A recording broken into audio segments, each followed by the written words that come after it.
gayon na lamang ang pag-ibig ng Diyos sa sangkatauhan.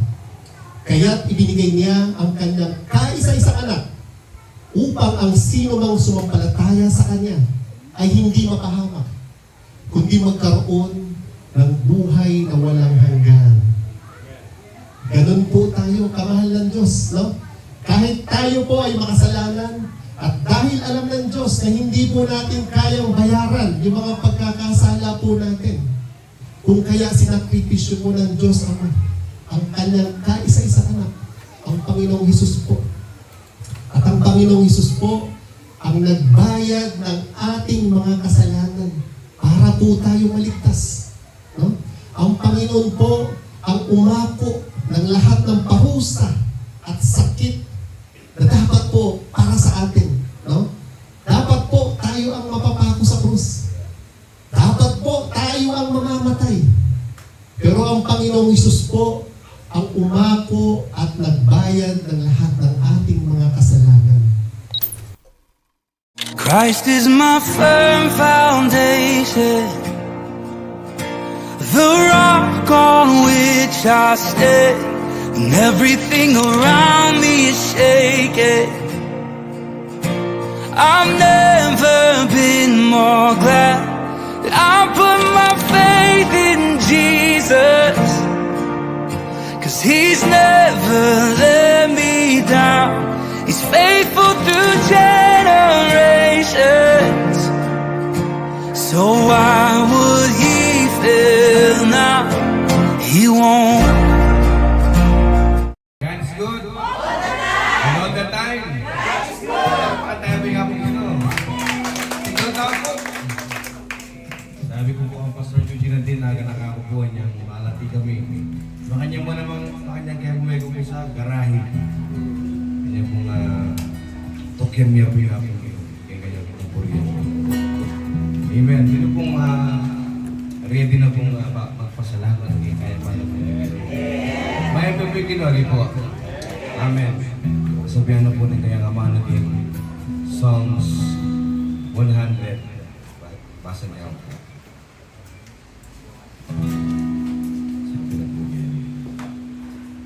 Psalms 105. Pasalamatan yung Panginoon. Sambahin niyo siya. At iya pang prescription ng Bible na ihayag sa mga tao ang kanyang ginawa. Wow. Amen. Kaya nga pong verse 2. Awitan niyo siya ng mga papuri. Ihayag ang lahat ng kamangha-mangha niyang gawa. Amen. Masyagta po kano'y kaya pa na ng Ginoo. Ang pong kuryente. Palapaan namin nga po gano'n. Hallelujah. Sabi na po na kinatamo mo na ito. Salamat, salamat, Panginoon. Alright. Ready na kayo pong puri po nga po Ginoo? Ready po kayo.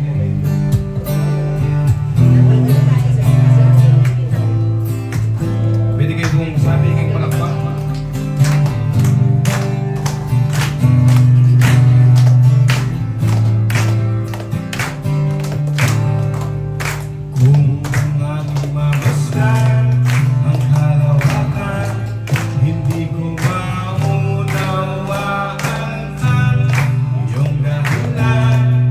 Bakit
Buhay ko na purihin ka, buhay ko na sa'yo'y sumamba.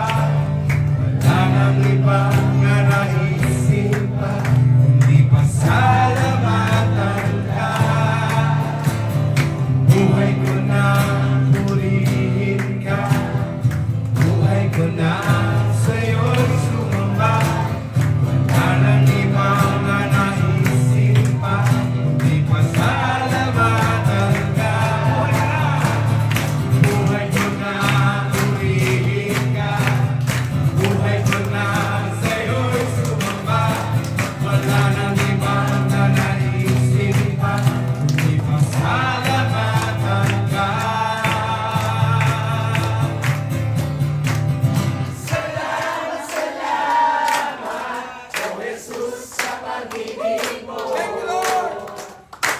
Walang ibang nagmahal sa'kin na tulad mo.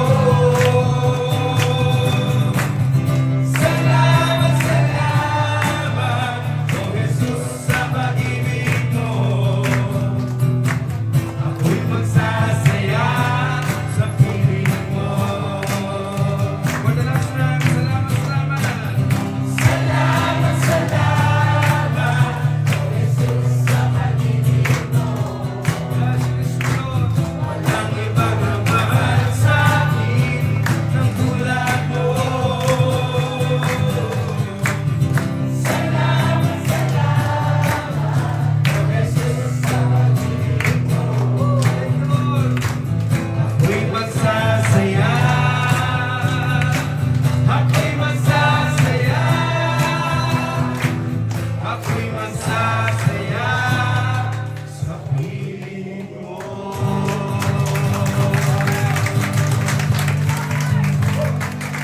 Amen.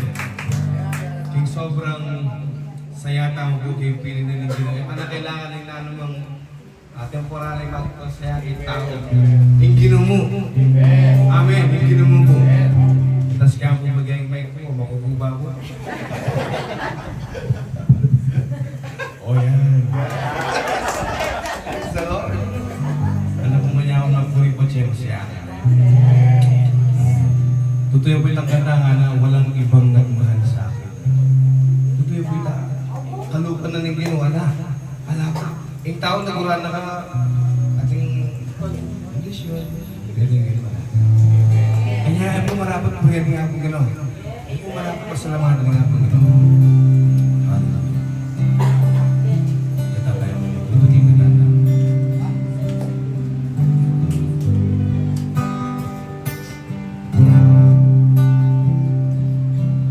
O Diyos,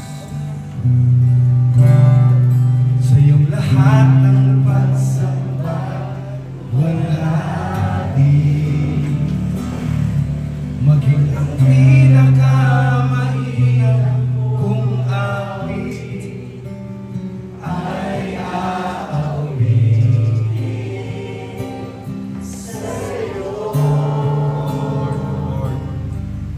O Diyos,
Ito'y hindi pa rin sapat sa alay na nararapat sa'yo.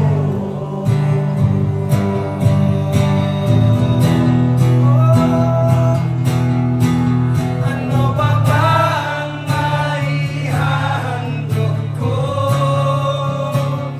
liban sa buhay kong nanggaling sa'yo?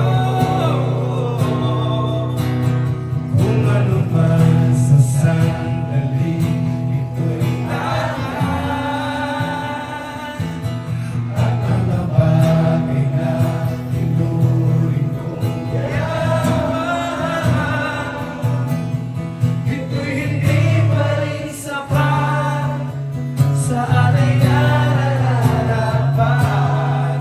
Ito'y hindi pa rin sapat sa alay na nararapat. Ito'y hindi pa rin sapat kahit ialay ang lahat sa'yo.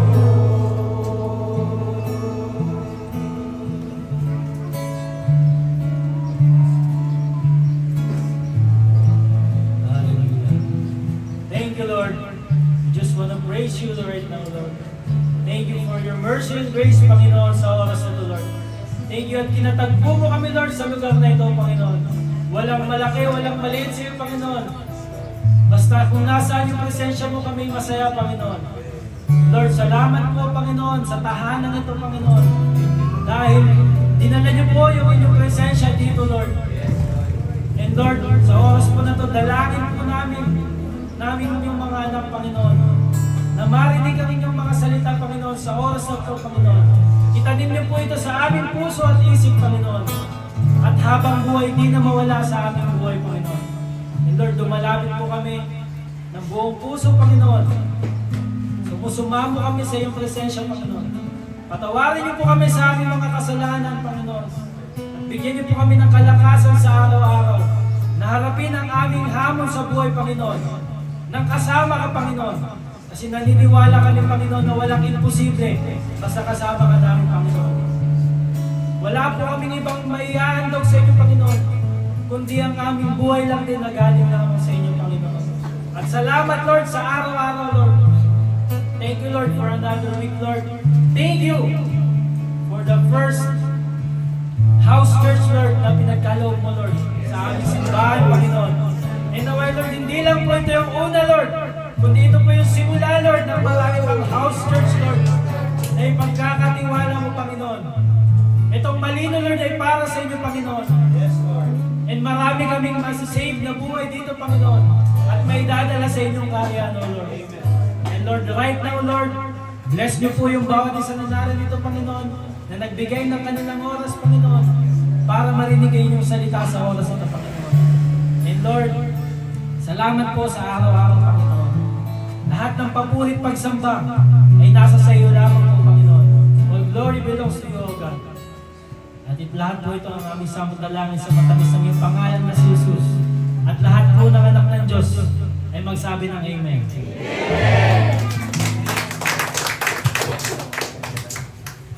Magandang hapon po sa inyo lahat. So welcome po sa ating Mosaic House Church dito sa Malino. So pagpasensyahan nyo na ang aking boses dahil para tayo sa video, okay? Pero okay lang po yan, no? Ang importante yung mensahe po ng Panginoon na maririnig po ninyo ngayong araw. So yun po, no? So, ang pangalan po pala ng aming church ay Mosaic Ministry Church, no? So yan po, Mosaic, no? So yan po. So kami po ay tinatawag na mga evangelical Christian, no? Kami po yung mga Christian na naghahatid sa inyo ng salita ng Diyos. So yun po, no? So una sa lahat, gusto ko po muna magpakilala sa inyo. So sa mga hindi pa po nakakakilala sa akin, ako po si Pastor Eugene. So, isa po sa pastor ng Mosaic. At hello. Okay, good. Mas maganda. At sila naman po, yung mga kasama ko, no? Ipakilala ko lang po sa inyo, no? Si Pastor Reggie, no? Siguro kilala niyo na po siya. Ayun din po siya. Ayan. Si Pastor Mitzi. So, ayun po. Ayan. Si Pastor Elan, siyempre. Ayan po. So, yun. Tapos si Brother Benson. So, siya po yung worship leader ng Mosaic. So, yun. Tapos si Terence po, no? Isa po sa youth leader ng Mosaic yan. So, ganoon din po si Chris, no? Isa rin po sa youth leader ng Mosaic yan.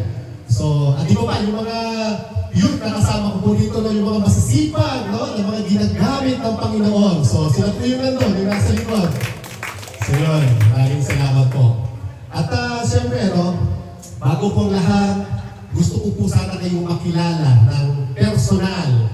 So, sa mga taga dito po, no? Pwede po ba tayong magpakilala isa-isa? Kung okay lang po sa inyo, no? Umpisahan po natin kay Mother. Sige po, ano po pangalan, Mother? Ako po si Apong Ningning. Apong Ningning. Ayun po. Okay. Welcome po sa Mosaic. Number 1. Apong Ising. Okay po. Welcome sa Mosaic. Irene. Oh, Irene. Hindi Apong Irene. Irene. Okay. O siyempre si Abby. Kilala na si Abby. Siyempre, siya ang mayari nitong lugar. At sa kabutihan loob ni Abby, no? Pinagamit sa atin yung kanilang lugar, no? Para pagtausan, no? Ng ating church. At kayo po, ano po pangalan nila? Alice. Sister Alice. Alice Dixon. Okay. Siyempre si Alex, no? Kilala nyo na yan. Si Alex, no? Asawa ni si Sandy. Kayo po, sister? Tita Lisa. Lisa. Okay. Lisa, welcome po sa Mosaic. Belly po. Deli. Ayun. Kayo po? Eddie. Ellie. Eddie. Okay. Eddie, kayo po? Liling. Liling Concepcion. Ningning ising Liling. Liling, no? Magkakatulog. Okay. Ang magkakapatid ka na pala, no? Liling, Ising. Si Mama. Ayun ba? Sige. Kayo po, ano po ninyo? Si Norma Sanchez. Norma Sanchez. Ayun, Miss Norma Sanchez. Nita. Nita. Ayun. So, yun po, yung Pinakamamahal ko yan. Ayan. Yan po. Pero, first name po, Rose Peralta. Ayun, mama ni Alex. Ayun. So, kayo po, ano po name po? Ako po yung mother ni Abby. Ano po name niyo? Kenya. Apo Senya. Senya.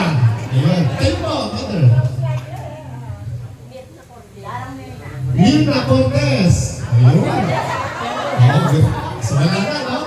So, yun nandun. Opo. Yung nana, opo. Kayo po, Brad. Batang Gray. Welcome po sa Mosaic. At kayo po. Kapatid ni Mrs. Nancy. Okay lang. Kayo po. Lot. Yun. Pinsan, magkakapatid. Praise God. Kayo po. Kapatid ko yan. Ate ko kapatid yan. Kapatid ni Mrs. Abby. Ayun. Yan. Jella. Jella. Mga Oo. assistant po. Naka-attend na sila sa church eh. Ayun, kayo po. Jenny! Yun! So, welcome po sa ating lahat, no? Dito sa ating house church, dito sa Malino. No? At sana po, sa susunod na linggo, mas dumami pa po tayo. So, mag-invite po tayo, no? Mag-invite po tayo para mas marami po ang makarinig sa salita ng Diyos. So, alam niyo po, napaka-importante po kasi na marinig po natin ang salita ng Diyos, no? Yung gospel, no? Napaka-importante po niya, lalo po sa panahon natin ngayon. Salamat. So, yun po, no? So, kung tatanungin po kayo ngayon, what is gospel? Ano po ang gospel sa pagkakaalam ninyo? Sige, pwede po kayong sumagot sa nakakaalam po. Ano po ang gospel? Except po sa mga kasama ko kasi alam na po nila gospel. So sa mga hindi po nakakaalam, ano po ang pagkakaalam na sa salitang gospel? Sige po, pwede kayong sumagot.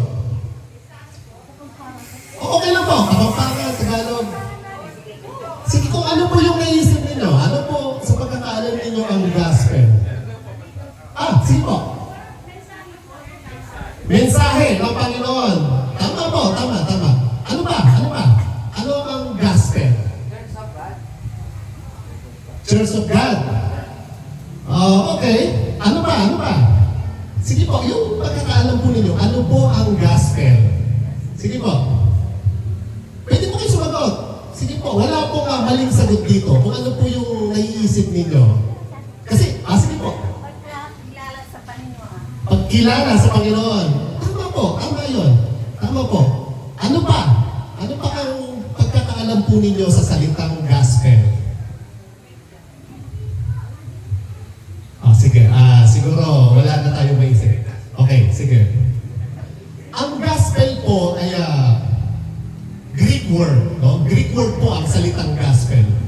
At ang ibig sabihin po ng salitang gospel ay good news. No? Mabuting balita. So yun po ang ibig sabihin ng salitang gospel. So, bakit po may gospel? Para saan ang gospel? At para kanino po ang gospel? So yan po yung mga isa sa katanungan po natin, no? Naaalamin po natin. Pero bago po natin alamin kung ano po ang good news or ang gospel, alamin po muna natin ang bad news. So yun po. Siyempre kung meron pong good news, meron pong bad news. Yun po. Kasi hindi po matatawag na good news ang isang good news kung wala pong bad news. So yan, meron pong bad news. So yan, no? So para mas ma-appreciate po natin kung ano po ang good news, alamin po muna natin kung ano po ang bad news. So yun po. So number 1 po, ito po, no? Because of the problem. So yan po, no? Lahat po tayo, meron po tayong malaking problema na kinakaharap at kailangan po natin ng solusyon sa problemang ito. So yun po, no?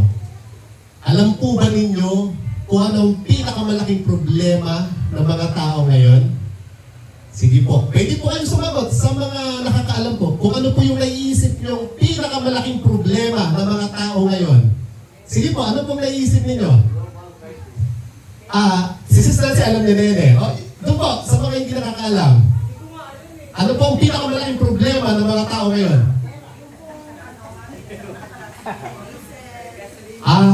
Pagtaas ng bilihin ng gasolina. O gera, o. Pwede. Ano pa? Ano pa po yung naiisip niyong pinakamalaking problema ng mga tao ngayon? Sige, pwede po kayo sumagot. Ano pong naiisip ninyo? Kayo yung alam yung problema niyo. Sige po. Pwede po pera. Pwede. Oo. Problema po yan. Problema. Lahat po tayo. Problema po natin ng pera. Opo. Ano ba po? Ano ba ang pinakamatinding problema ng mga tao ngayon? Ano ba? Sige po. Pag malayo ka sa Panginoon, problema na yun. Tama. Ano? Pag wala ka sa Panginoon, problema po talaga yun. Problema yun. No? Para matapos na yung mga buuan nila, ang hindi nila pagtanggap nila, yun ang malaking problema. Ano daw? Para matapos na yung hindi pagtanggap sa Panginoon, yun ang problema. Ang problema kasi, wala sa Sa sarili nila, hindi nila yung Ah. sabi ng leader, pero Hindi nila tinatanggap. O problema talaga yun. At siyempre, alam mo na may Panginoon, alam mo na may Diyos, pero hindi ka naniniwala, hindi mo tinatanggap. Problema talaga yun, di ba? Oo. Ano ba? Ano pa po? Sige, hula. Ano po ang pinakamatinding problema ng mga tao ngayon? Ngayon mismo, no? Ano po? Yung naisip niyo po? Sige po. Paggawa ng kasalanan. Tama. Problema yun. Okay. Actually, nakuha niya na, no? Ang pinakamatinding problema po ng mga tao ngayon ay kasalanan. Sin. Ano po? Yan po ang pinakamatinding problema ng mga tao ngayon, no? Hindi po corruption, hindi gera, hindi kasakiman, hindi pagtaas ng gasolina, o ano mang naiisip nyo mga masamang nangyayari ngayon. No? Hindi po. Lahat po ng sinabi nyo tama, pero lahat po yan, sintomas lang po. No? Sintomas lang po yan. Dahil ang pinakamatinding problema po ng mga tao ngayon ay kasalanan. Kasalanan po.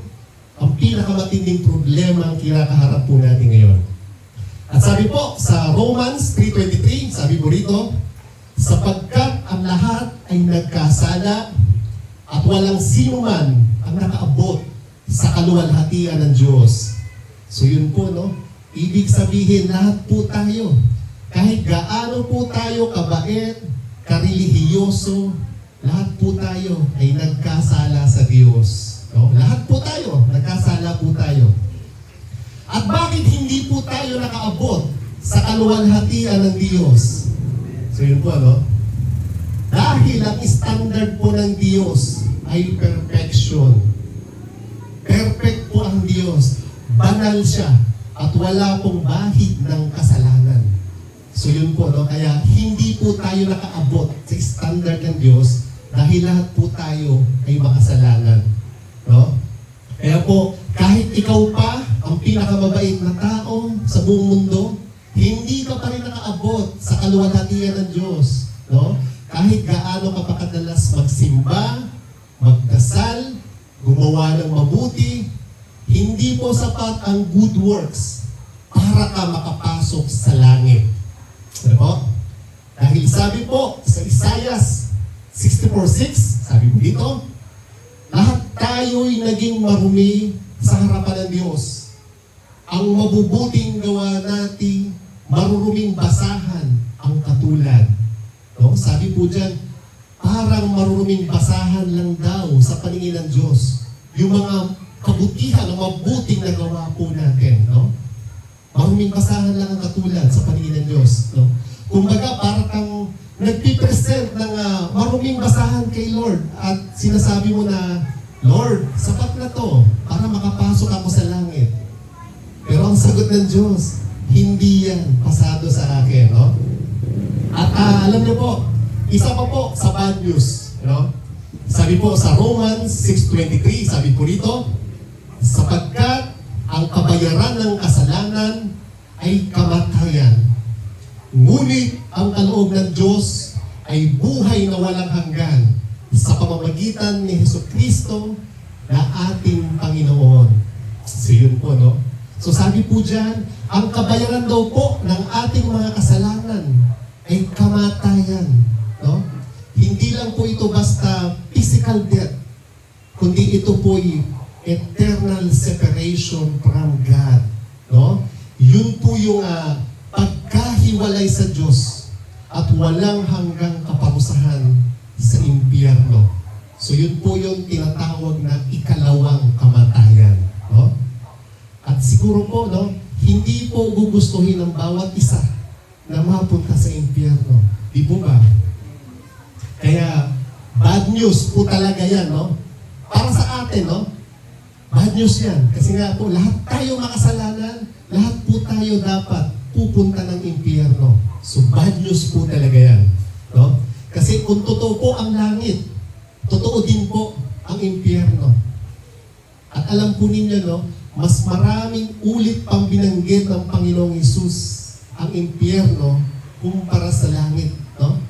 Mababasa po natin sa Bible yan. No? Alam po ninyo kasi, meron pong dalawang buhay na naghihintay sa mga tao pag alis po natin dito sa mundo or pagkamatay po ng tao. No? Meron pong dalawang lugar na pupuntahan ng ating kaluluwa pagkamatay po natin, pag alis natin dito sa mundo. So, dalawa po ang pwedeng puntahan ng ating kaluluwa. Pwede po sa langit at pwede rin po sa impyerno. So, yun po, no? So, dalawa lang po, no? Hindi po tatlo. No? Kasi, may mga nagsasabi po na meron daw pong purgatorio. At kung ikaw ang kasalanan mo, medyo andun ka sa mabait, makasalanan, parang 50-50, mapupunta ka raw sa purgatorio. So, meron pong mga nagtuturo ng gano'n, ano?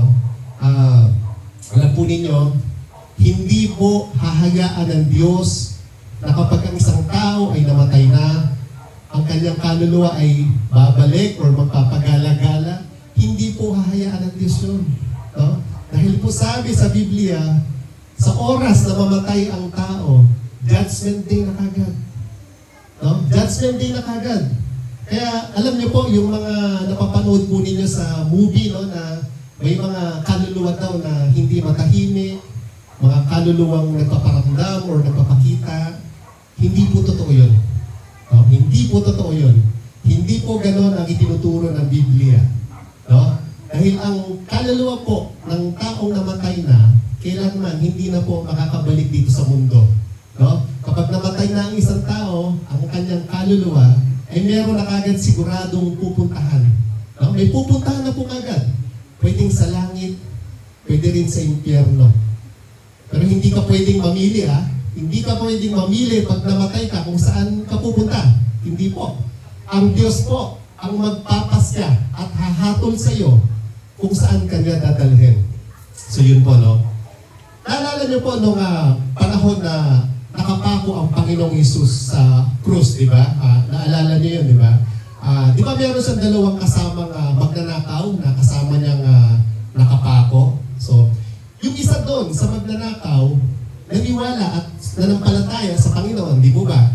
Di ba? Tapos yung isa naman po doon, hindi naniwala. Hindi naniwala sa kanya na siya ang Mesiyas at anak ng Diyos. So, ano po ang sabi ni Jesus dun sa kasama niya nakapako, dun sa niniwala sa kanya? Di ba ang sabi ng Panginoong Hesus? Ngayon din, kakasamahin kita sa paraiso. Di ba po? Yun ang sinabi ng Panginoon. So yung paraiso or yung paradise na tinutukoy po ni Jesus, yun po yung Abraham's bosom. No? Kung saan napupunta yung mga kaluluwa ng mga taong matuwid. So yung paradise na tinutukoy po ni Jesus, it represents heaven or resting place or comfort place, no? Para sa mga taong matuwid na namatay, no? Pero hindi pa po iyon yung third heaven na sinasabi ng Biblia na kung saan mismo ang tahanan ng Diyos. So balik po tayo doon sa sinabi ni Jesus, no? Sabi niya doon sa isang magnanakaw, no? Sa oras na ito, kakasamahin kita sa paraiso. So yun ang sabi ng Panginoong Hesus, no? Hindi sinabi ng Panginoong Hesus na sa oras na to, mapupunta ka sa purgatorio. So hindi sinabi ng Panginoon yun, di po ba?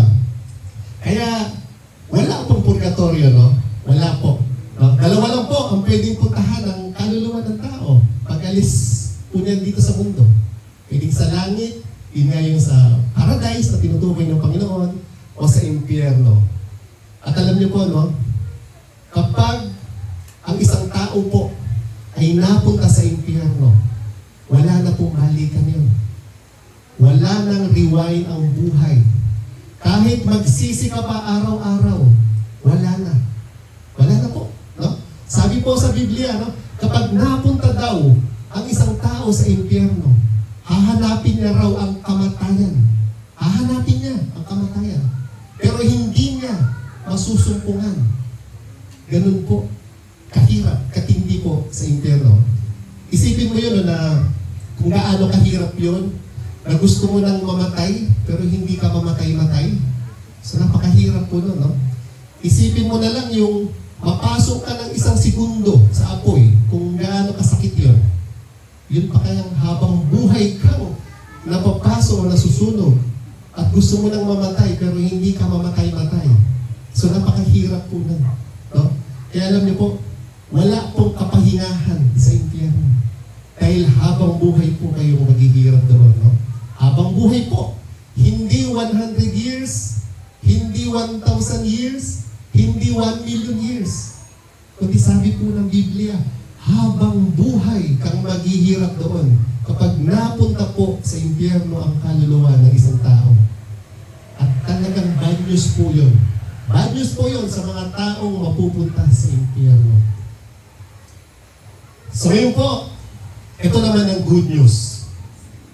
Number 2 po, the solution. So ito na po yung good news. Ano po kasi yung una? Yung number 1? Yung number 1 po, yung kanina.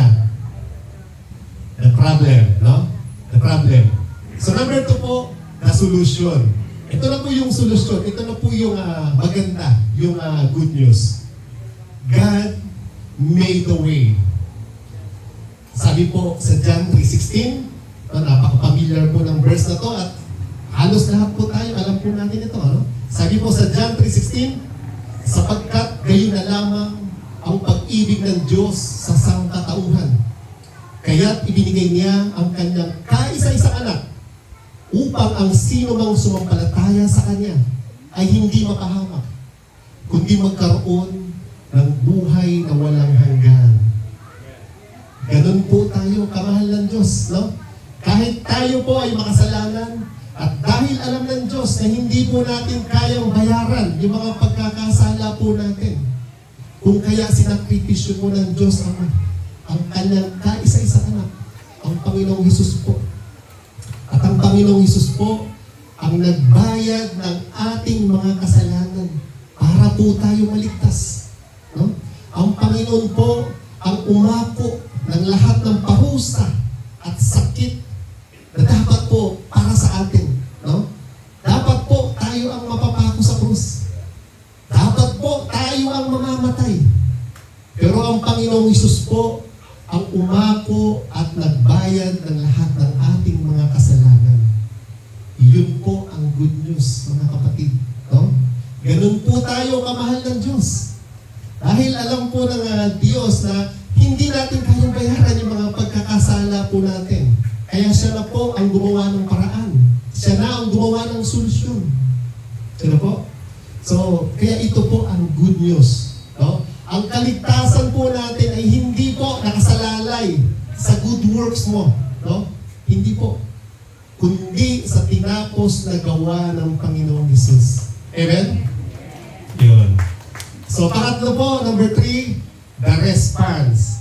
Ano po dito muna? Number 1, the problem. Number 2, the solution. Number 3 po, the response. So, ito na po, no? Pero tandaan po natin na hindi po ito automatic. Ano po? The gospel call us to response. No? Kailangan po nating tumugon. Sabi po ni Jesus sa Marcos 1:15, sabi po rito, sinabi niya, dumating na ang takdang panahon, malapit nang maghari ang Diyos.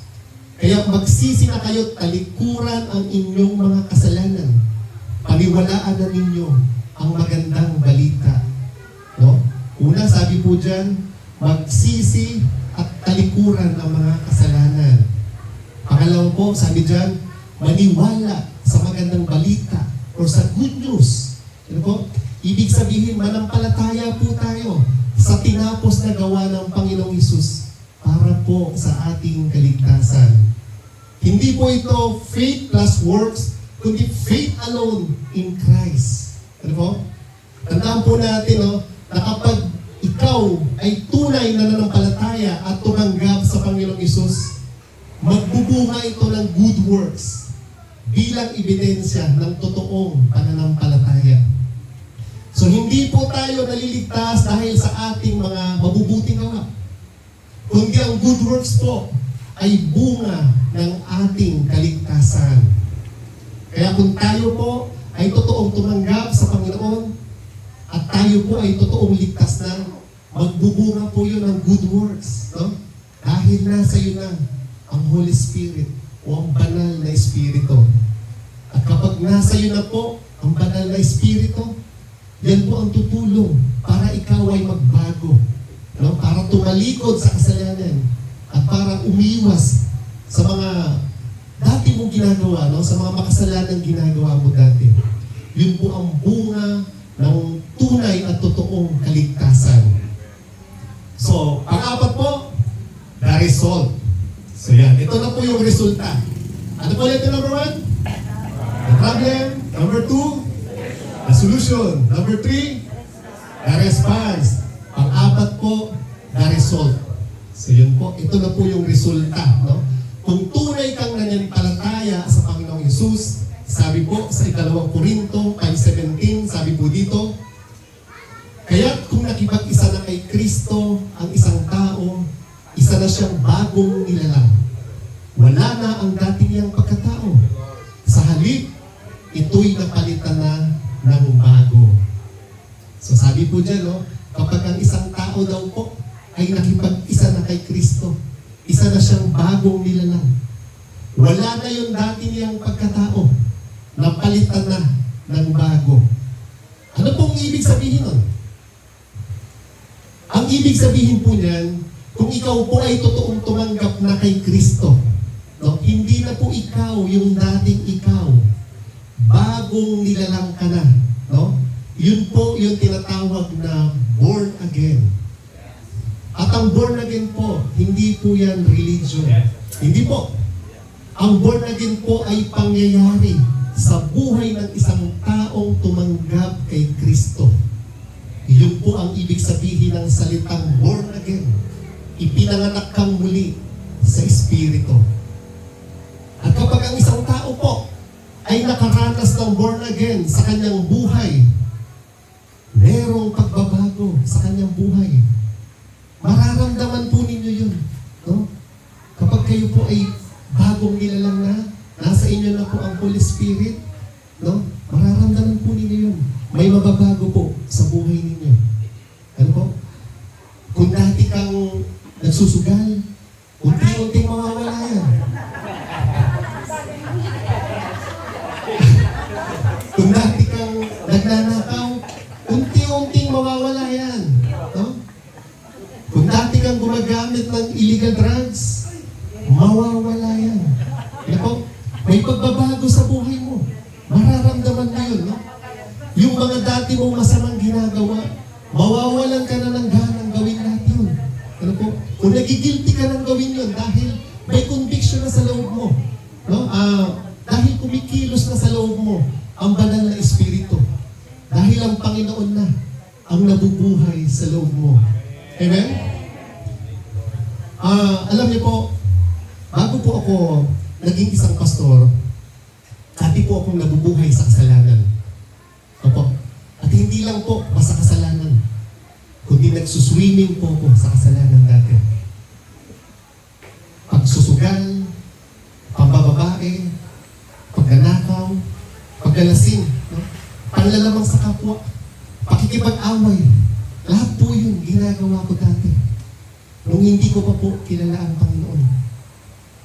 Pero nung nakilala ko po ang Panginoon at nagkaroon po ako ng relasyon sa Kanya, binago po ako ng Panginoon.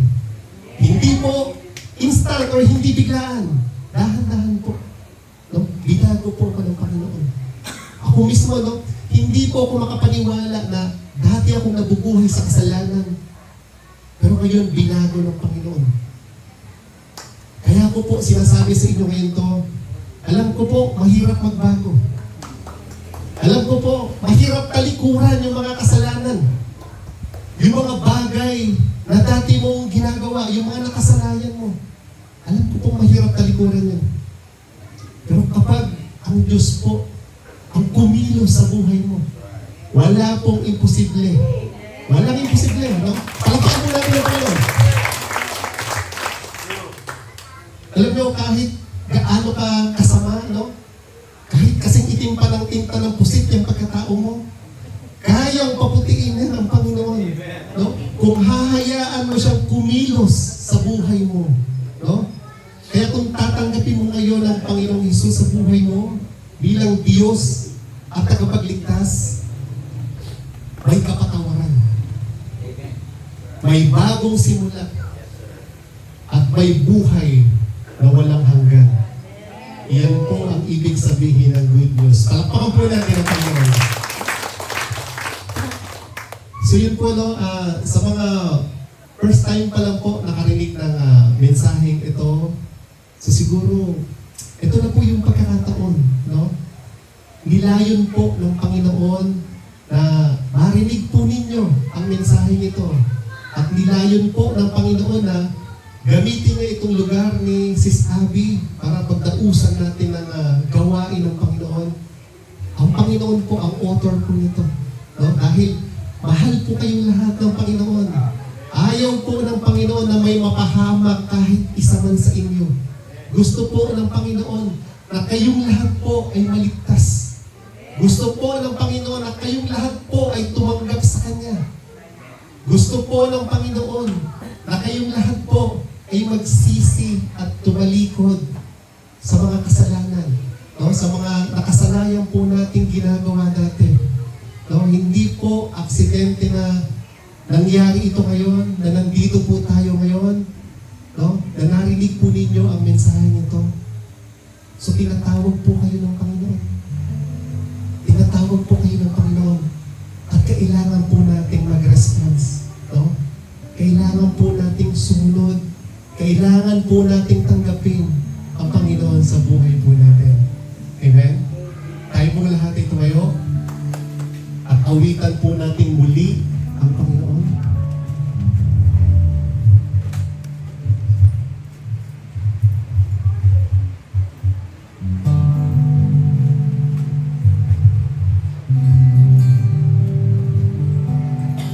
Ano pa ba ang maihalong ko? Iban sa buhay ko dahil sa'yo. Kung ano man sa sandaling ito'y tama, at mga bagay na ito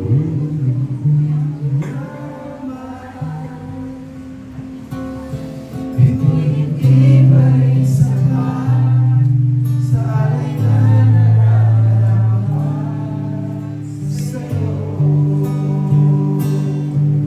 Ano ba ba ang maihandog ko?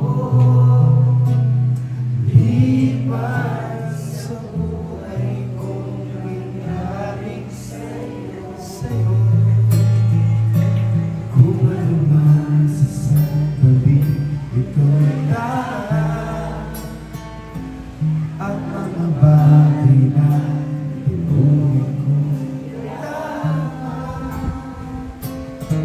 Ito'y hindi pa rin sapat sa alay na nararapat sa'yo. Sino po?